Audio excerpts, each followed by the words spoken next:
Muy buenas tardes, estimados amigos. Bienvenidos a este su programa de debate de asuntos internacionales, punto suspensivo del Centro Regional de Estudios Internacionales. Nuevamente me acompañan y agradezco la presencia de mis amigos, colegas, catedráticos y funcionarios del CREI para debatir un tema también de mucha trascendencia actual, como es el tema de Ucrania, o Ucraína, como muchos de nosotros la hemos conocido. Me acompaña el máster, especialista en Relaciones Internacionales, Alberto Matos, bienvenido, y el máster en Relaciones Internacionales también, Teniente Coronel en retiro, Álvaro Ibarra, bienvenido Álvaro. Ucrania es importante porque está acelerando la forma en que Rusia va a actuar frente a esa estrategia norteamericana occidental de acercar las fronteras geopolíticas a Rusia. Hay en el mundo del debate académico, los medios de desinformación occidental elaboran un sinnúmero de teorías sobre el porqué, la razón de la situación decadente, desastrosa de la Ucraína que nosotros conocimos cuando estudiamos en la Unión Soviética.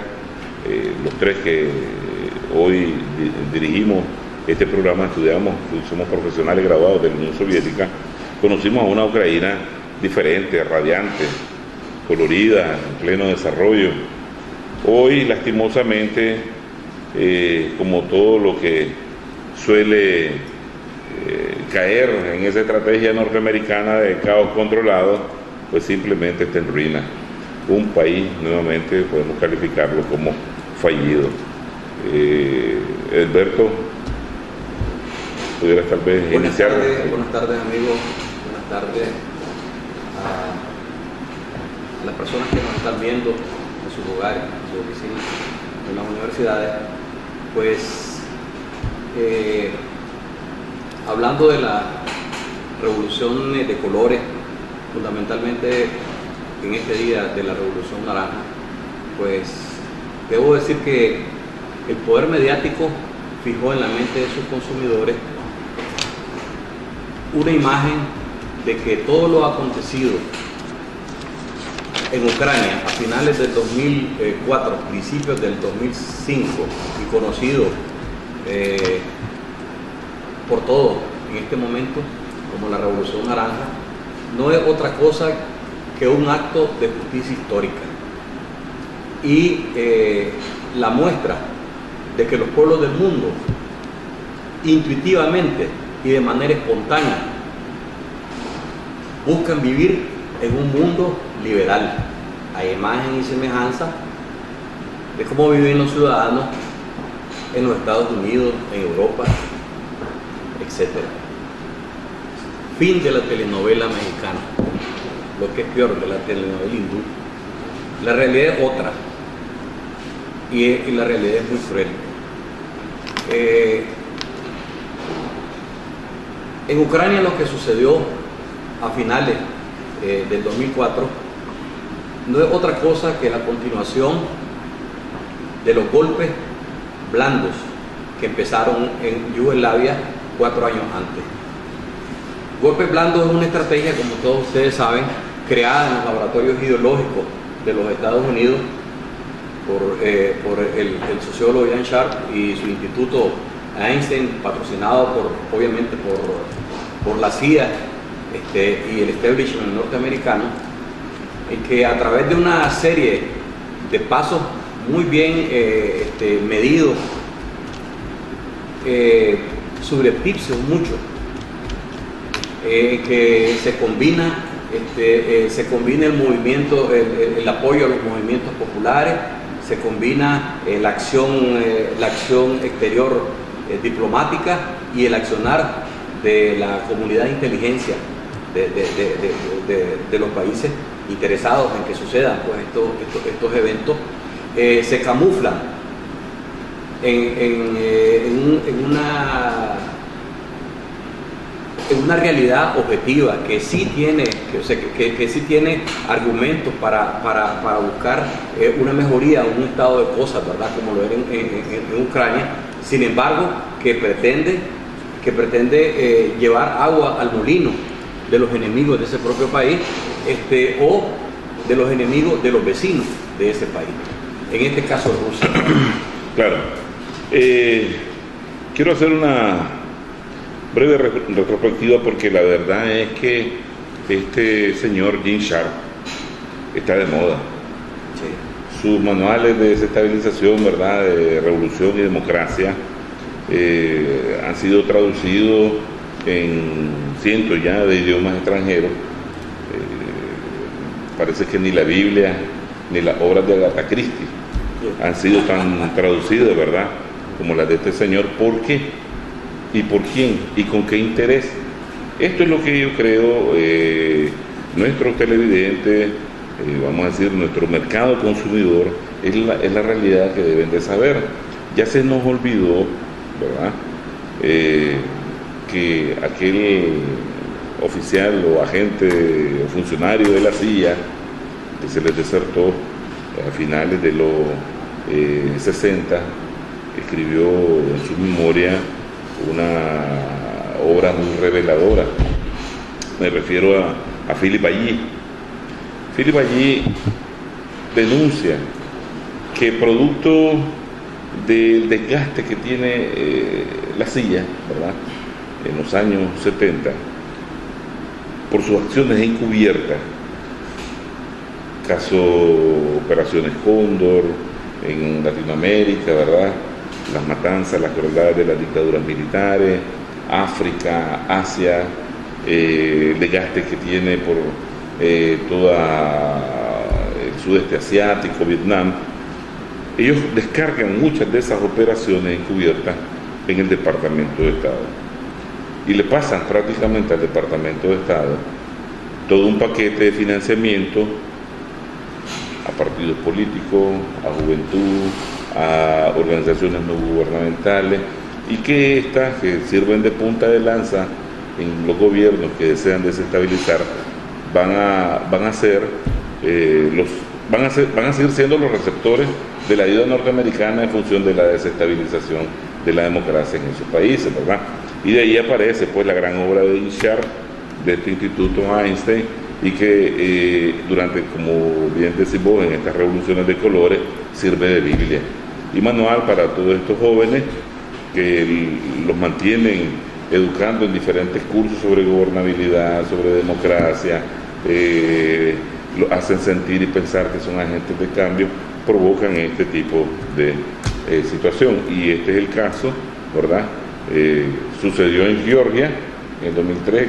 Bien habla Alberto sobre la situación que hubo en el derrocamiento de Milosevic en el 2000, y en el 2004 le ponen el nombre eufemístico de Revolución Naranja. Estamos claros de eso, ¿verdad? Así es. ¿Tu opinión sobre?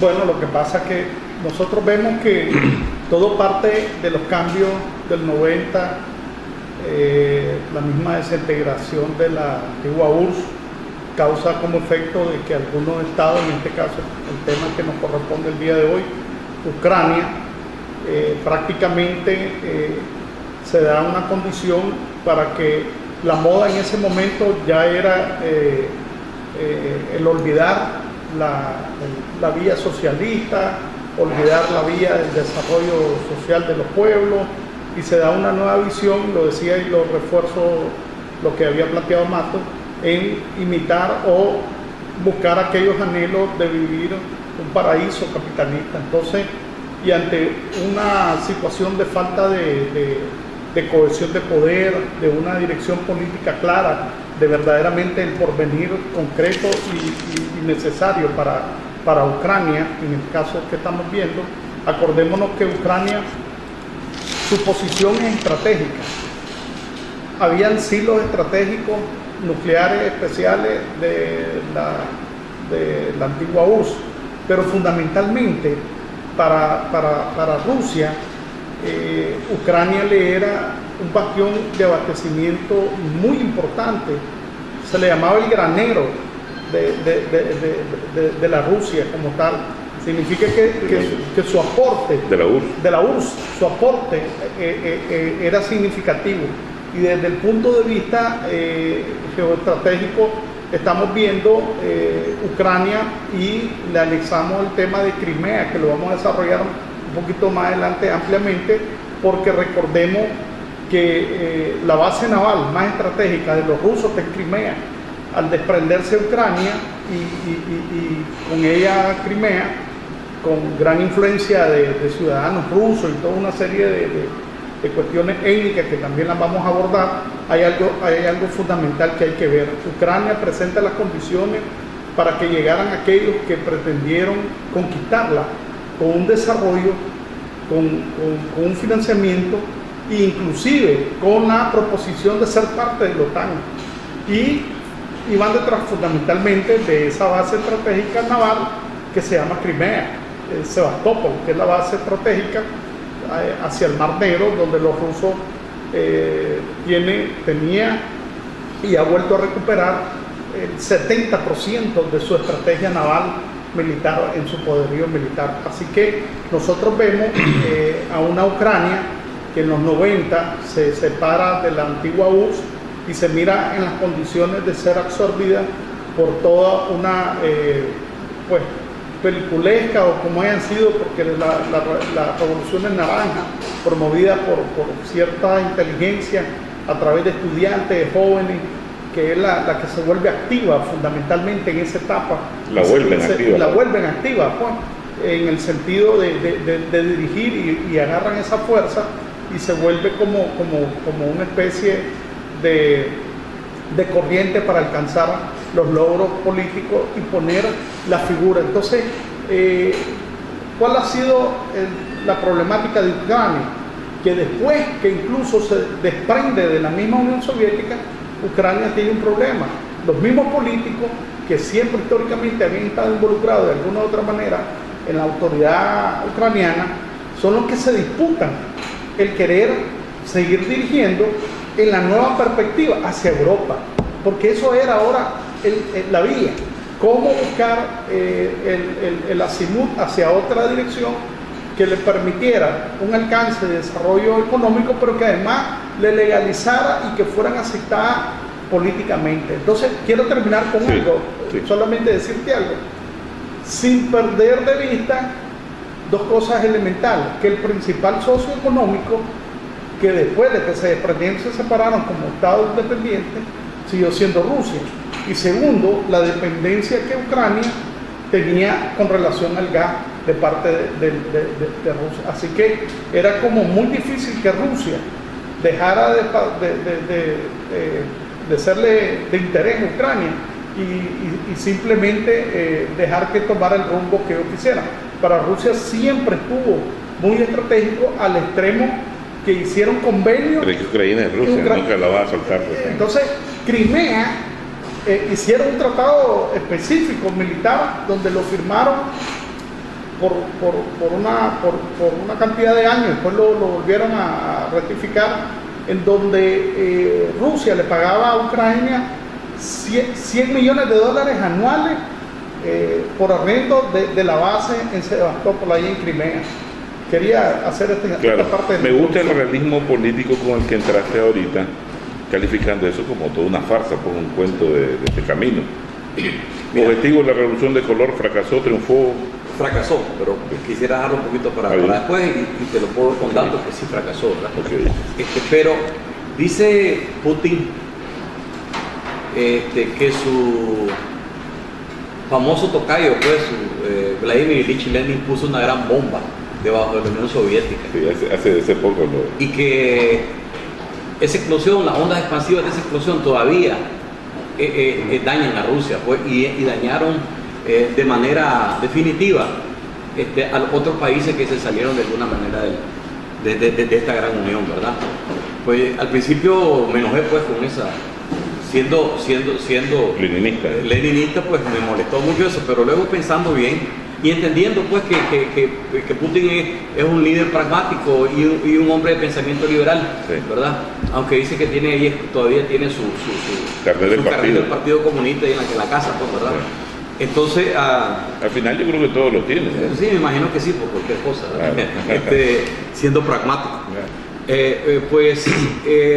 A principios del 90, una élite, no el pueblo ucraniano, claro, decidió salirse de la Unión Soviética, aprovechando pues sí, el desplome pues, de la URSS.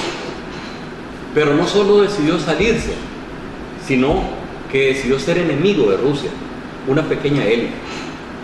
Rusia recompuso, o sea, dada el peso específico que tiene en la economía ucraniana, pues su principal socio, pues, claro, y en aquel momento su hermano mayor, ¿verdad? Su big brother, ¿verdad? Y hasta hoy su principal socio económico, de alguna manera recompuso las relaciones y fue escuchado por una gran parte pues, del electorado, pues en este caso vamos a hablar ya del electorado ucraniano, y fueron elegidos ciudadanos con alguna ¿cómo te digo?, amistad hacia Rusia y con un sentido más pragmático, ¿verdad?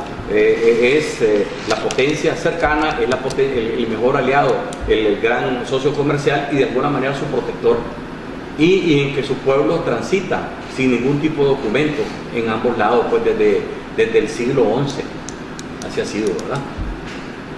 Entonces, primer error.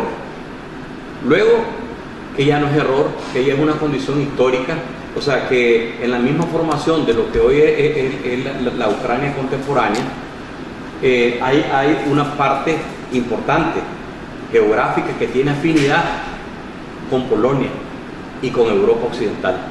Eso no desde Catalina la Grande, pues, no ha cambiado, se ha ocultado, se ha atenuado de alguna manera, e inclusive pues los ucranianos de Ucrania han salido mentes brillantes para la gran unión, y además, o sea, héroes, no sé, pues de todo tipo, un país que ha estado unido prácticamente, pues, fundido con Rusia y con Bielorrusia, pues, y con estos países que históricamente han estado ahí. Entonces, esta parte ucraniana, pero pro-europea, ¿verdad?, de alguna manera preparó las condiciones para que Occidente penetrara y dañara y pusiera una bomba, ya no en la Unión Soviética, sino en el futuro económico de Rusia, de Ucrania. Ucrania no tiene grandes recursos naturales. Sus recursos naturales básicamente el hierro en la zona del Donbass y, como decía de Coronel, su agricultura, pues.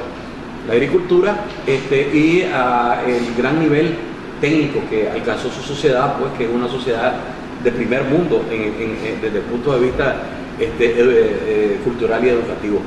Pero lastró su desarrollo al empezar a tener posiciones hostiles con Rusia y acercarse peligrosamente a Occidente e inclusive querer ser parte de la Unión Europea, que después eso es lo que da origen, pues, al Euromaidán, años después, en el 2013, y querer ser parte, que es lo más peligroso, de la OTAN, que es el principal enemigo para la seguridad de Rusia, pues, y para la existencia misma de Rusia. Claro.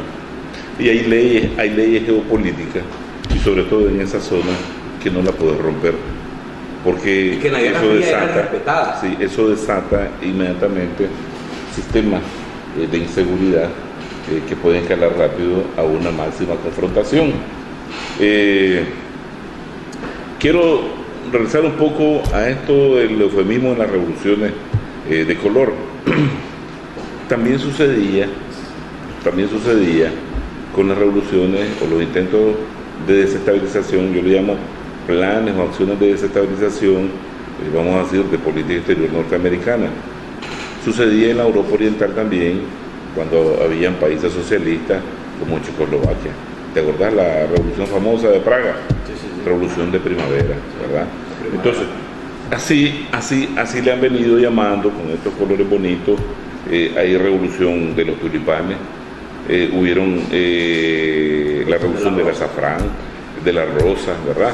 Entonces, ¿por qué la gente cree que realmente la revolución es el sentir de los pueblos? Bien has dicho, ellos se montan en situaciones objetivas, concretas de cada nación, son reales. Cabalgan sobre los problemas de las naciones. Claro, entonces se aprovechan. Y las acciones, vamos a decir, de desestabilización, toda la trama de conspiración, la montan sobre esa trama. ¿Quién no te va a decir que en un país no hay problemas económicos? ¿Verdad? Pero no se dan revoluciones. Solo fíjate el caso de la economía norteamericana. El presupuesto de los norteamericanos se basa en 3,5 trillones de dólares. Y el presupuesto de defensa de ellos es de 650 mil millones de dólares. De estos 650 mil millones, 500 mil millones van al presupuesto de la defensa. Perdón, de esos 650 mil millones, que es el presupueto de la defensa, ellos tienen un déficit de 500 mil millones de dólares, que son los 500 mil millones de dólares que imprimen. No es eso un problema económico. Imprimir 550 mil millones para solucionar el déficit o el gasto de defensa. Sin embargo, hay una revolución de color. Ahí le pudiéramos poner la revolución, no sé, de las barras y las estrellas, la revolución del McDonald's, del hot dog, la revolución de la Coca-Cola, cualquier nombre. Pero es que esa es su principal La industria. revolución del gallo pinto. Su principal industria es esa, producir billetes. Se quisieron y hacerla como reserva federal, ¿verdad? Global. Pero bueno, se quisieron levantar los indignados. Parece que no se indignaron mucho lo suficiente y la policía, los órganos, ¿verdad? De represión los controlaron y están controlados. Te quería contestar yo, Sí. pidiéndole disculpas pues a mi amigo, que decía que si fracasó la revolución naranja en Ucrania, pues coinciden Charles Kramer y Dugin, Alexander Dugin, pensamientos diferentes, pero coinciden ambos. Coinciden en que sí hubo un fracaso. Y el fracaso es patente, está patentizado en los resultados a muy corto plazo. La Revolución Naranja, o sea, con sus dos principales actores, ¿verdad? Nuestra Rusia y el bloque de la isla Timochenko, y como vagones de cola el Partido Comunista y el Partido Socialista, que últimamente pues le hicieron coro. Solamente duró 2 periodos presidenciales, 2 periodos. Sí. Ya en el 2010 volvió nuevamente Yanushenko al poder. Claro. Supuestamente Yanushenko era un ogro, que o sea era mafioso, era prorruso y que le daba la espalda a los intereses de Ucrania, claro. Era ladrón, se robaba las elecciones. Es que y sin embargo, dos eso. periodos después de eso, la Revolución Naranja empieza a hacer agua, el barco de la revolución. Y ellos promulgaron básicamente los cambios económicos y cambios políticos, ¿verdad? Hacia adentro, o sea que la Revolución Naranja iba a promover, ¿verdad? La nacionalización, los derechos humanos, la democratización del país y la independencia de Rusia. Y lo más importante, pues, la amistad y posible sociedad con la Unión Europea y con la OTAN. ¿Qué pasó? Medio millón de empresas fueron nacionalizadas en ese corto periodo. La mitad de esas empresas fracasaron inmediatamente. 12 millones de ciudadanos ucranianos se fueron al desempleo. Sí.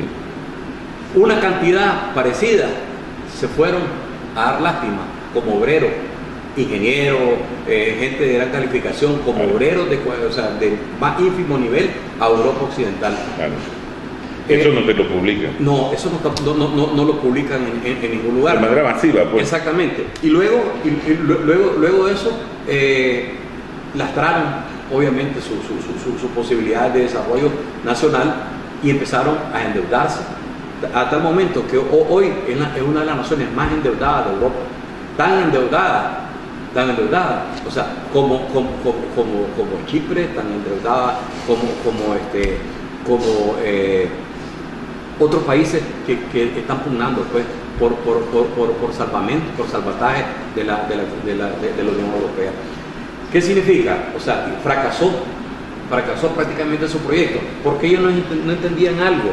Ellos eran unas simples piezas en un gran mecanismo que Occidente monta. O sea, las revoluciones de colores, ¿qué cosas son?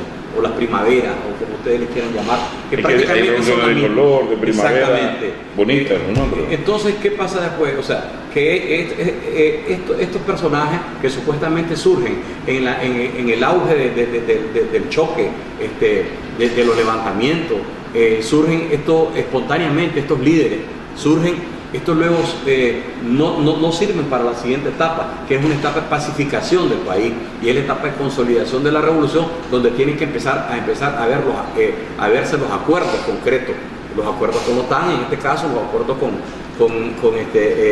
la Unión Europea y cualquier medida tendiente a debilitar la seguridad de Rusia. Entonces sí hubo un fracaso. Claro, es sencillo aplicar el manual en todos los países, decía yo, son los principales dictadores, ¿verdad? Represión, corrupción y un sinnúmero de elementos, crisis económica interna, que siempre la están promulgando en todos estos países que han desestabilizado. Pero aquí también hay otra fuerza o acción o estratégica, que es la ampliación de la OTAN. Fracasó o sucumbió o se derrumbó el sistema socialista, con él desapareció la organización del Tratado de Varsovia. Vos estudiaste en la Escuela Lenin del Tratado de Varsovia, conocés, entiendo, hasta la saciedad a la OTAN. Y estas son organizaciones de defensa colectiva, ¿verdad? Y ante la desaparición del Tratado de Varsovia, lo lógico era o que se atrincherara la OTAN o también desapareciera. Ya no existía aquella famosa amenaza del comunismo, pero además el canciller alemán, en conversaciones con Gorbachev, le dijo: no se preocupe, la OTAN no va a avanzar. Y a muchos de los países de Europa Oriental que eran parte del sistema socialista son miembros de la OTAN, y ahora quieren que ingrese Ucrania a la OTAN. ¿Cómo no despertar la inseguridad en Rusia, el temor en Rusia, si todos estos estados en geopolítica, todos estos países de Europa Oriental, entre Europa Central y Rusia, son conocidos como estados tapón, son zonas buffers, ¿verdad?, donde las agresiones históricas, ya sea napoleónica o germánica, hacia Rusia, o llámese Unión Soviética, tienen que atravesar esta zona y por ende lograr ahí cierto desgaste de uno o el otro, que se alcanzan, y es que ya quieren estar en las costillas de Rusia. Bueno, quiero hacer un refrescamiento, un poquito de analogía de esto, porque cuando hablamos del Pacto de Varsovia y la OTAN, estamos hablando de dos alianzas estratégicas mundiales, en donde la principal estrategia de cada una de las alianzas era cómo yo acercaba mi fuerza y mi capacidad de golpe, fuera militar, operativo, táctico, estratégico y sobre todo nuclear, en el menor tiempo posible. Y para eso, pues lógicamente, que estratégicamente, eso significa acercar todo mi poder y mi capacidad en tu terreno. Entre más cerca yo me acerque, entre más cerca esté de mi adversario Más segura me la permite sorpresa. no solamente la sorpresa, la capacidad de respuesta, primero de defensa y segundo la operativa para yo cuando decida, si una de las alianzas decidiera pegar el primer golpe. Entonces, hasta se hablaba del golpe relámpago, que podemos golpear a cierto grado y llamamos a las fuerzas del mundo y la ONU, y de repente en menos de 24 horas se puede evitar una guerra nuclear, pero yo te puedo golpear sin que haya tercera guerra mundial. Una estrategia que manejó la OTAN un poco, pues, bastante increíble, pues, para verdaderamente creerla, porque los rusos decían, el mundo está amenazado, en un análisis que leí hace muchos años, en los años 80, de que las capacidades nucleares de la OTAN y el Pacto de Varsovia tenían la capacidad de destruir la Tierra 50 veces, en los años 80. Imagínate, o sea, si ya con una ya estaba destruida, con las armas nucleares que había capacidad de destruirla 50 veces. Y aunque no se ataquen, aunque uno solo se inmole. Y que al final el análisis concluía en que tanto uno como el otro a la hora de disparar, la diferencia era y se medía entre 8 y 15 minutos. O sea, que el cohete continental que va a enviar uno para que llegue de un lado a otro va a tener un tiempo que va a caer primero de un lado antes del otro. Y eso entre 8 y 15 minutos fue la gran estrategia que se empezó a analizar de qué manera disminuir ese tiempo para que yo acercara, que permitiera que mi golpe militar o mi golpe de potencia fuera más pronto para evitar que tu capacidad fuera levantada. O sea, en eso radica, no es lo mismo que yo mande desde los Estados Unidos hasta Rusia y de Rusia hasta allá, porque eran unos grandes cohetes y era una cuestión, y al final se inventaron las armas contra los misiles en el aire. Aquella guerra de la galaxia de Ronald Reagan, entonces tuvo una gran estrategia y unos gastos, y eso, lamentablemente, tanto gasto militar que el mundo no sufriría de hambre. En la Guerra Fría, uno de las ecuaciones más importantes y más peligrosas que se iba a resolver era el factor tiempo. El factor tiempo, claro, para aceptar el primer golpe y la capacidad de respuesta rápida. Yo recuerdo que en aquellos entonces, cuando estudiábamos relaciones internacionales, había una especie de calificativo al chiste o a la broma más estúpida, absurda, y que la hizo Ronald Reagan. Una vez en una conferencia de prensa él entró y sonriente a nivel de bromista dijo, bueno, les digo que acabo de permitir un ataque nuclear masivo a la Unión Soviética, y todos aquellos periodistas comienzan a lanzarse a ver cómo llamar, por lo menos hay una convención que establece de que estás obligado a anunciarle a tu adversario después de 3 minutos de haber atacado nuclearmente, para que por razones humanitarias él pueda movilizar a toda su sociedad y buscar los refugios posibles y que se salven, ¿verdad? Pero difícilmente esas bromas pueden, como dijera yo, seguirse dando, sobre todo cuando después de las revoluciones de color vos vas a ver que aparece un tema entre ya la confrontación norteamericana y rusa sobre la instalación de un escudo antimisil en Yugoslavia y en Polonia, que eso viene a revivir todo el afán de... Permitidme ampliar para permitirle después la palabra a Mato la idea que comencé de las alianzas, porque quería concluir con eso que acabas de tocar.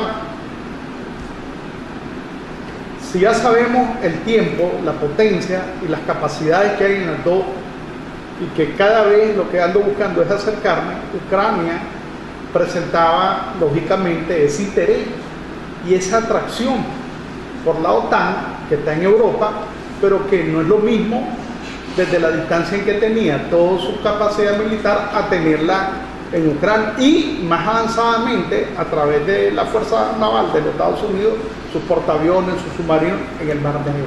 Entonces Crimea es el elemento estratégico de mayor y primer orden, más avanzado que tenía por consolidar, que no lo hicieron en el momento que tuvieron la oportunidad, dejaron pasar. Rusia adquirió nuevamente capacidad operativa y estratégica hasta llegar el momento de recuperarla. La OTAN tuvo, porque si nosotros recordamos cuando se desmembra Ucrania y todo, Yeltsin firma con la OTAN tratado. Rusia pasa a ser parte de la OTAN. Eso pues, firmó acuerdos, pues. Entonces, eso te indica de que la visión de que ya no era el uno contra el otro, pero vos mismo lo dijiste, el Pacto de Varsovia se desintegra. Muchos de los países entraron en crisis. La OTAN se mantuvo consolidada, mantuvo su poder y más bien consolidó su capacidad defensiva. Porque ¿dónde marca la diferencia para que se volviera a renacer la situación en Europa de dos contrapartes? El escudo. El escudo es la chispa que los rusos se dan cuenta que no están siendo tomados en cuenta cuando el escudo se arma y no los cubre a ellos. Entonces dicen los rusos, espérame, ¿cómo es eso? Si no me cubre a mí, entonces significa que te estás defendiendo de mí.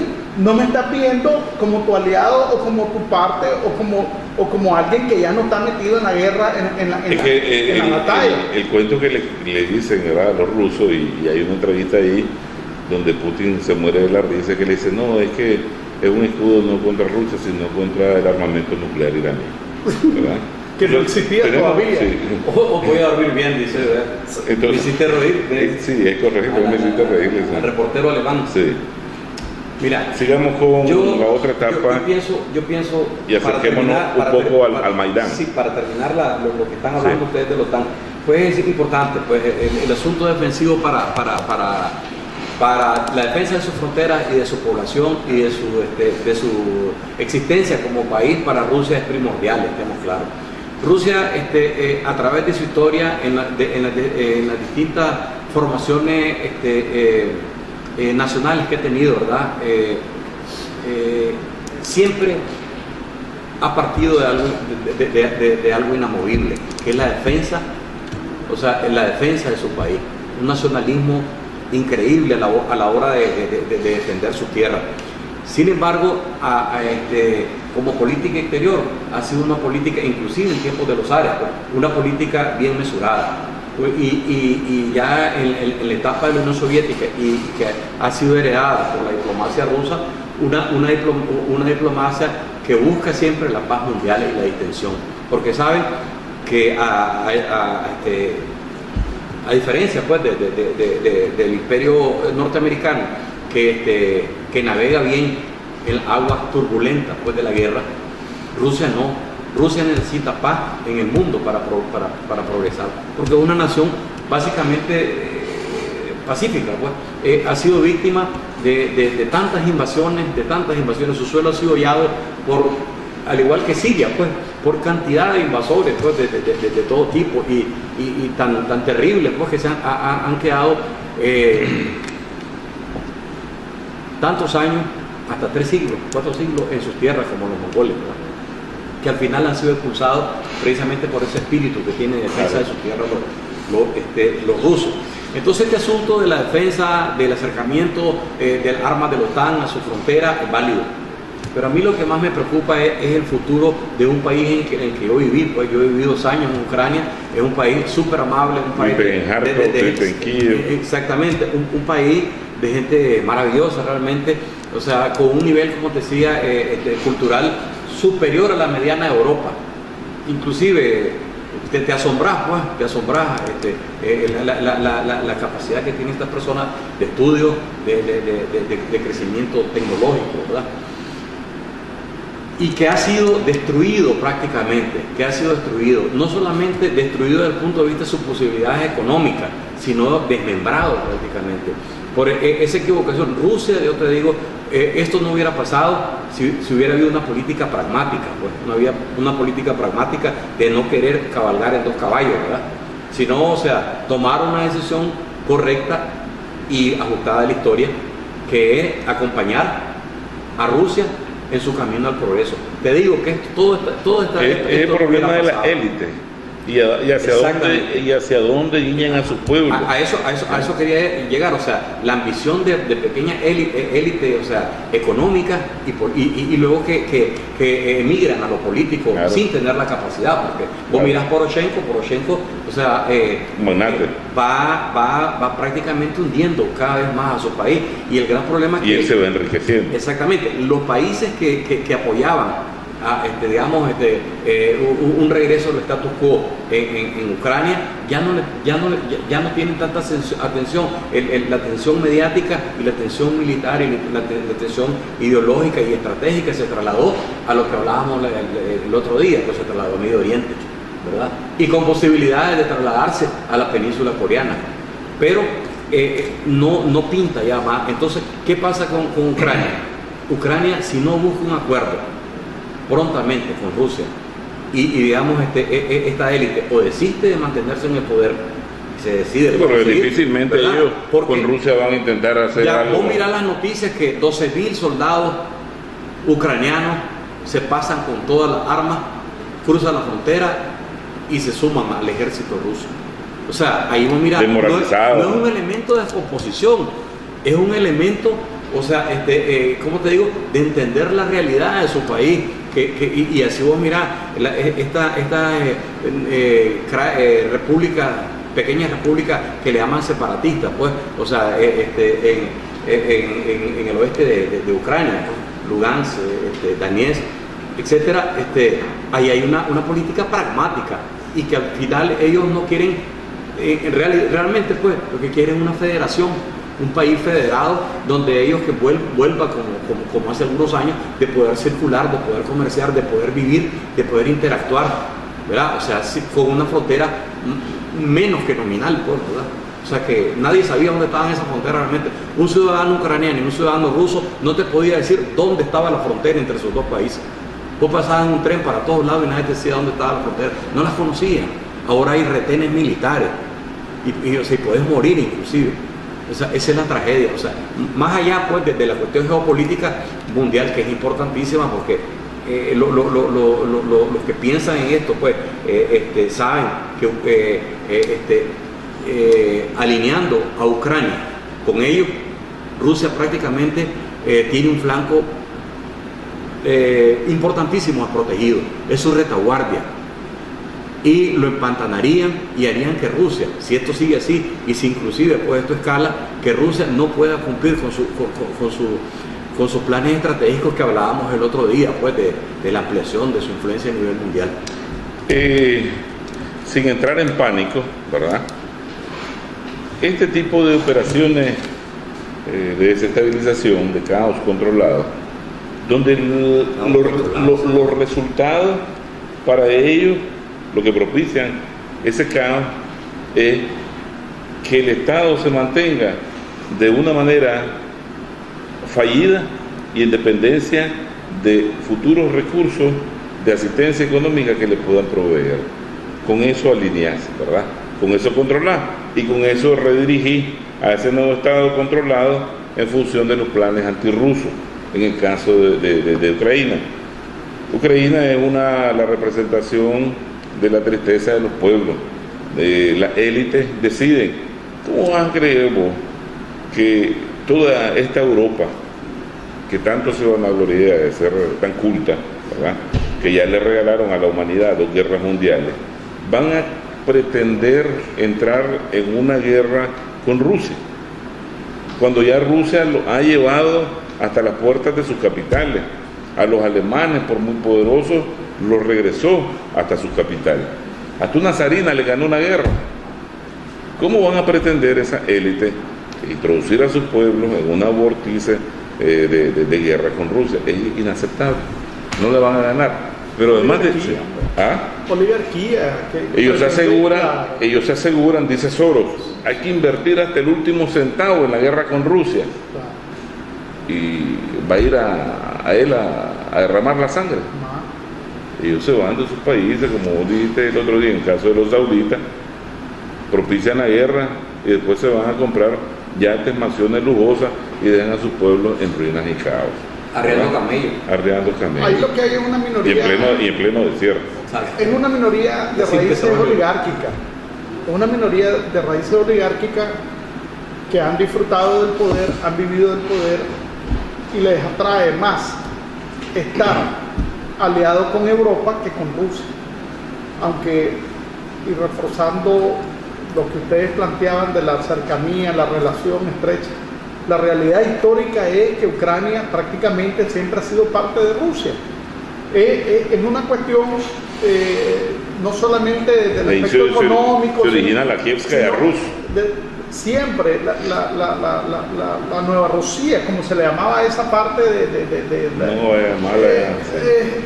era una forma de entender parte, de asumirla, porque lo interesante es cuántos rusos, verdaderamente rusos, viven en Ucrania. Es una cantidad de 18%, millones. 18% de 46 millones. Exacto, son una gran cantidad de personas. Pero además de eso, porque hasta en un momento dado... Los ucranianos también rusoparlantes. Pero además de esto, las autoridades quisieron un momento como oficialmente declarar que el ruso ya no fuera idioma parte de Ucrania, como una desculturización de la relación que había histórica.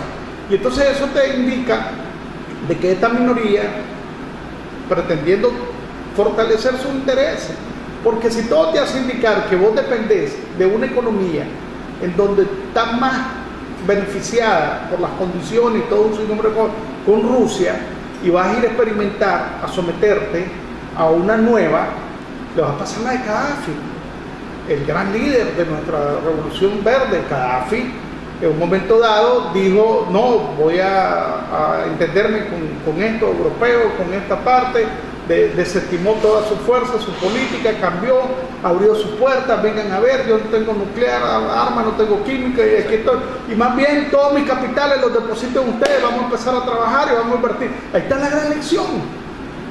Estos mismos que le abrieron las puertas, le aceptaron sus reales, hicieron comercio, después fueron los que Lo que pasa es que en el caso ucraniano, pero estos son peones de esa fuerza lo que te quiero, imperial desestabilizadora. cuando hago esta comparación, te la quiero dar a entender que Que el vale la europeo pena.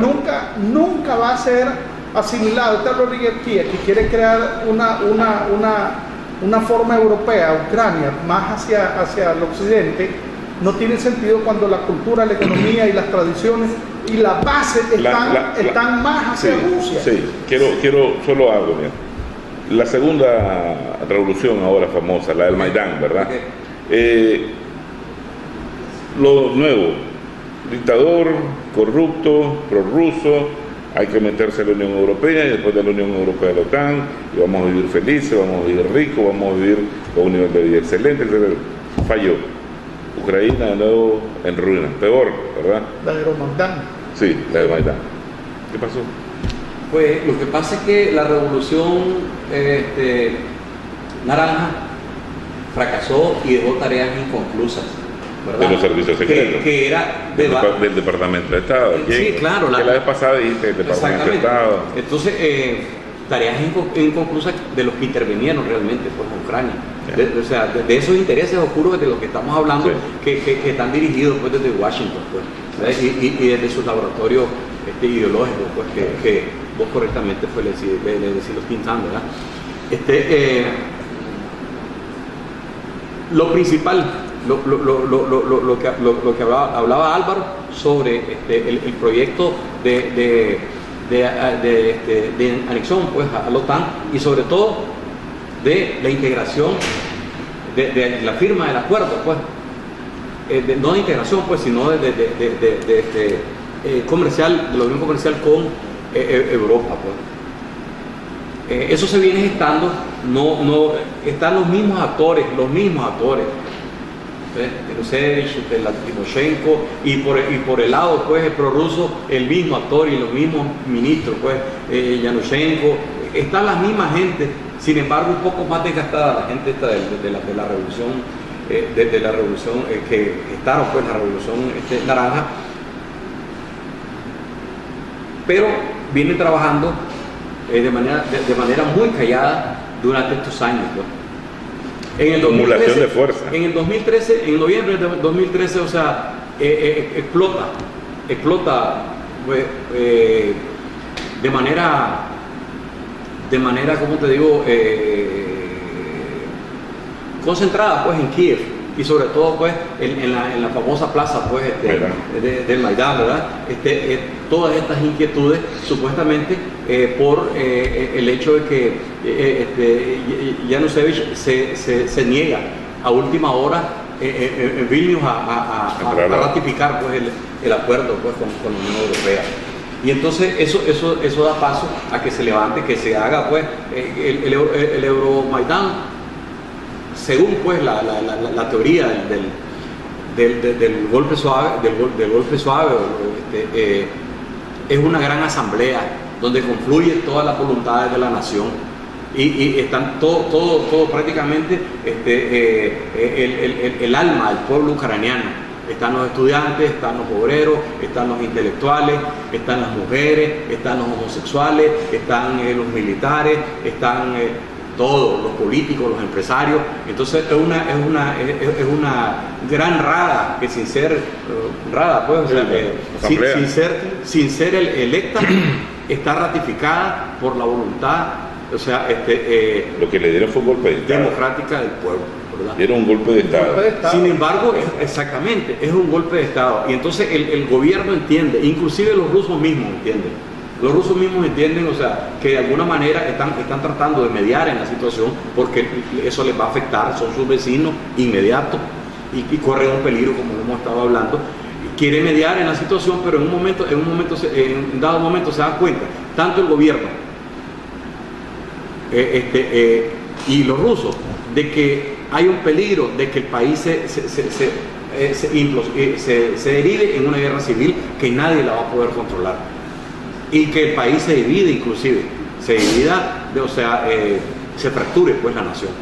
Entonces, bueno, dice, está aquí, demos un paso atrás, pues, para dar dos adelante, pues, es mejor, pues, ¿verdad? Evitar, o sea, como dicen los abogados, un mal arreglo que un mal pleito, ¿verdad? Que un buen pleito. Y entonces, nuevamente, toda esta caterva de gente pues, que viene desde el 2004, que está orbitando alrededor del poder, o sea, con intereses mezquinos, con los intereses de la élite y representando los intereses pues, exógenos, vuelve nuevamente al poder. Y sin solución de continuidad, porque ¿a qué nos llevó? Al estado actual de cosas que hay en Ucrania y que de alguna manera tendrá que ser solucionado, ¿verdad? Pero el Euromaidán, me parece a mí, es la manifestación más palpable, más patente del golpe suave, que se tornó en un golpe efectivo, un golpe violento, es un golpe como lo que se da en América Latina, pues, con muertos, con asesinatos, con incendios de edificios, con gente adentro, o sea, con raspradas por todos lados, o sea, de forma más pacífica. Vamos a un corte, en un segundo regresamos.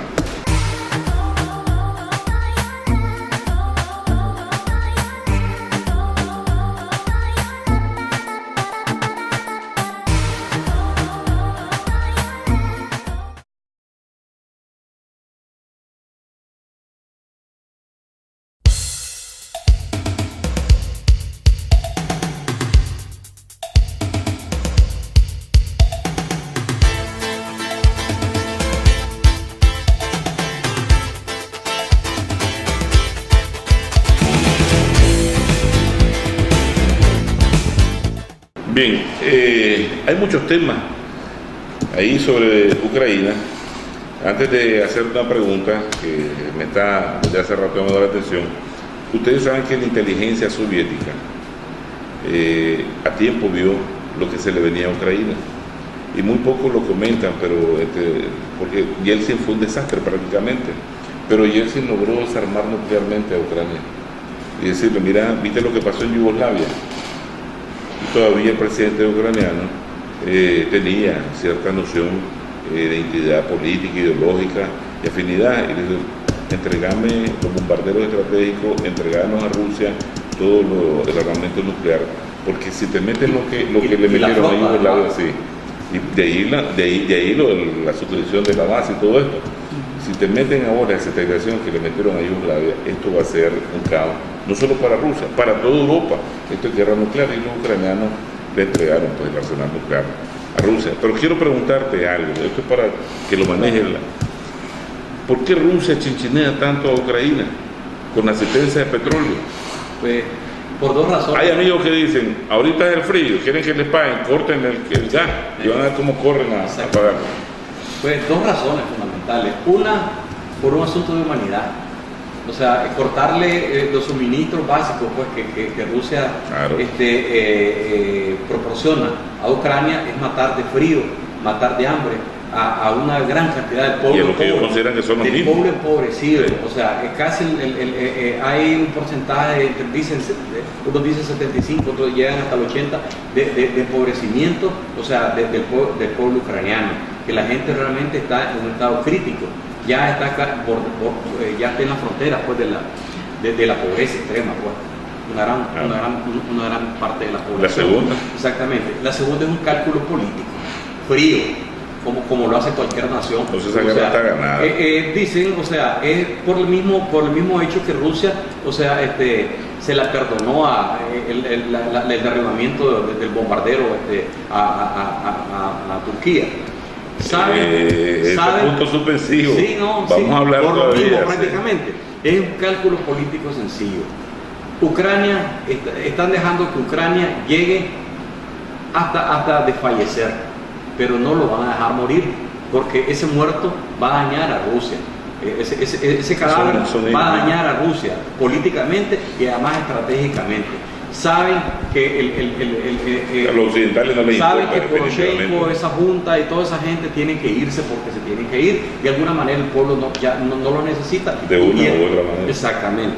Entonces, y nuevamente Rusia va a estar allí. Y entonces, si ellos pierden los vínculos, cortan los vínculos inmediatamente, acuérdate que en política no se dejan vacíos. Claro. Eso es inmediatamente llenado. Ese vacío, ya sea por Europa o por los Estados Unidos, por quien sea. Entonces Rusia no se va. Rusia sigue apostando políticamente, Rusia sigue apostando económicamente. Rusia metió más de 15 mil millones de dólares, más de 15 mil millones de dólares inclusive, y ya iniciada su fase crítica económica. Claro. O sea, empeñó prácticamente, o sea, bienestar de la población rusa, pero como te digo, son dos razones. Una es cínica, no cínica, pues pragmática. Claro. Putin así es, ¿verdad? Y la otra es de dos naciones hermanas, porque Claro. no puede dejar que muera, pues. Es humanitaria, de pues. bondad.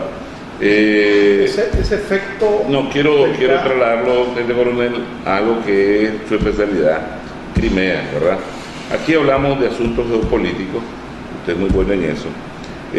Como decía Matu, hay que borrarle a la gente esa mentira de que con estas manifestacioncitas que hacen, buscamos la democracia, la libertad y vamos a vivir mejor, etcétera, etcétera. Esos son cuentos de sirena.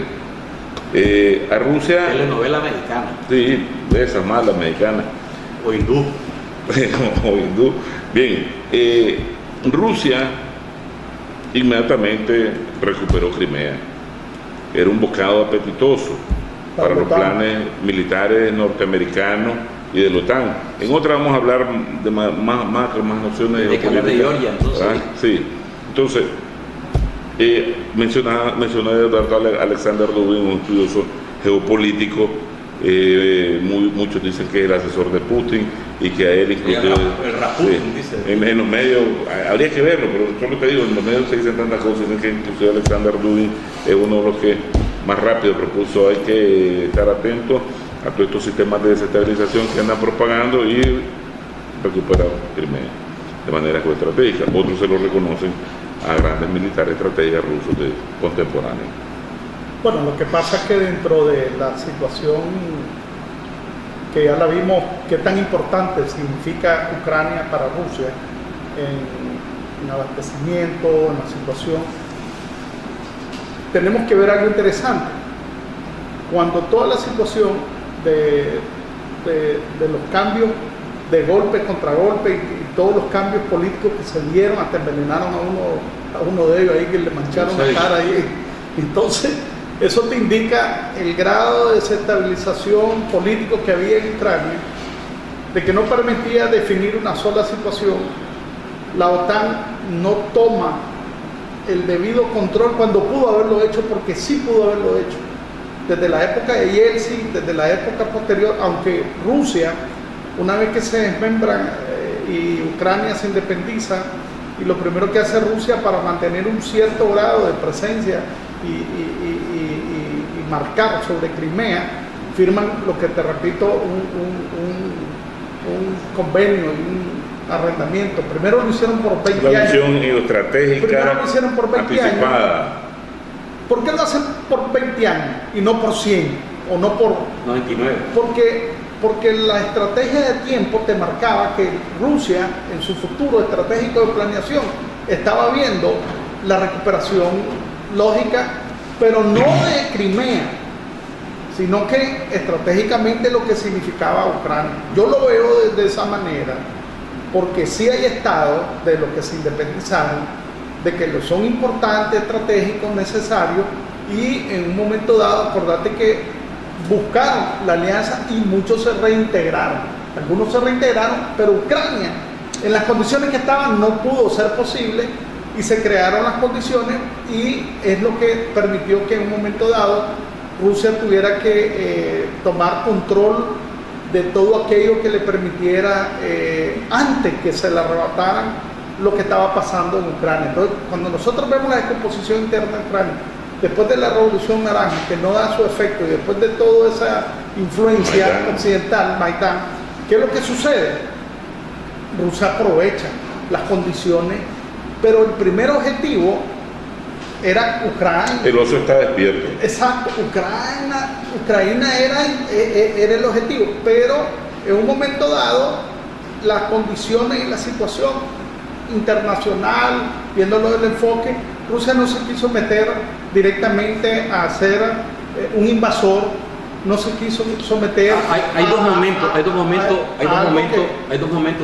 hay dos momentos Déjame terminar la idea Okay. para que después te la permito. Okay. Porque entonces vemos a Rusia interesada en Ucrania, pero su mayor estrategia militar es Crimea. Ya te repito, el 70% de su poder naval está en la base de La flota del Mar Negro. La flota del Mar Negro. Y quiero decirte algo interesante, Cuando se presentan las condiciones, se mete y empieza a ver los movimientos separatistas de Ucrania. Las condiciones que Crimea presenta es que primero, las Fuerzas Armadas que están ahí son las primeras. Esos son sondeos y trabajo de inteligencia. Están aptas para irse con Rusia. Si no, no lo hubieran intentado, porque cuando se toman Crimea, los rusos primero influyen y valorizan y modulan, y se dan cuenta que la población y las Fuerzas Armadas ucranianas que están ahí, porque están divididas, una parte son de la Fuerza Naval ucraniana y una fuerza rusa. Bien. Entonces ahí se da algo importante. Me están haciendo señales Ahí los se da amigos algo de importante. control Cierro la que idea. tenemos que ir. Crimea fue estratégicamente alcanzada por los rusos antes que el objetivo fundamental como Ucrania. Le quitaron un pastel grande a los norteamericanos, a la OTAN. Y a la OTAN. Y continúa el interés siempre de Rusia. Antes que termine el programa, quiero decir, mira, hay dos momentos que son importantes en esto. En los acuerdos del 92 y el 93 entre Rusia y Ucrania, en que se negocia la flota del Mar Negro y se negocia también los cohetes estratégicos en los silos en Ucrania, en general prima la idea en Rusia de la seguridad mundial, porque esos cohetes ya son obsoletos realmente, pues. Y entonces inclusive esto se hace con beneplácito de los Estados Unidos y Europa, que aplauden el acuerdo porque no quieren tener armas que están apuntadas hacia ellos, o sea, las quieren tener ahí. Y luego el acuerdo de la flota es un acuerdo que pudo no, ¿cómo te digo? No era tan importante inclusive para los rusos, porque ellos sacaron sus principales barcos. Era una flota vetusta completamente, y entonces sus barcos principales, que eran el único portaaviones que tienen, y un par de fragatas, la sacaron solamente con la tripulación, solamente con los timoneles. Y aunque es una anécdota inclusive, que la tripulación, esas tripulaciones estaban de descanso por todo el desbarajuste. Entonces llaman, vamos a ver un acuerdo, sacarme los mejores barcos, déjame déjame ahí los barcos ya más anticuados, y sacan 3, 4 barcos poderosos y lo trasladan pues a la flota del norte, lo sacan solamente con la gente básica, con 10, 15 hombres, pues donde son cientos de hombres los que hay en esa base. Pero el momento más importante es, o sea, en que Crimea toma una importancia realmente grande, es en la guerra, o sea, desde Georgia. Cuando Vamos a regresar a Georgia. Yo quiero agradecerles a ustedes por compartir de nuevo este programa, punto suspensivo del Centro Regional de Estudios Internacionales, CREI. La verdad es que yo veo que ustedes más bien están en una etapa de calentamiento. Ya nos pasamos, nos informan del tiempo, ¿verdad?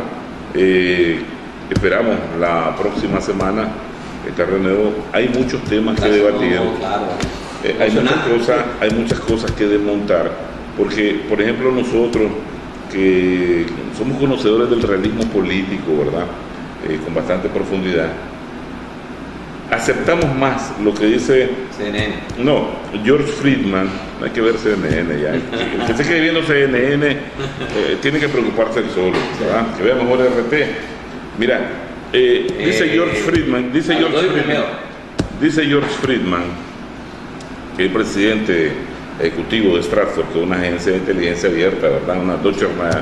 Una rama ahí de la central, que se activa el Maidán, ¿verdad? Se activa Ucrania después de el fracaso que tienen los norteamericanos en Siria, ante la respuesta sólida que dio Rusia en su momento, cuando todo el mundo aseguraba que se iba a atacar Siria.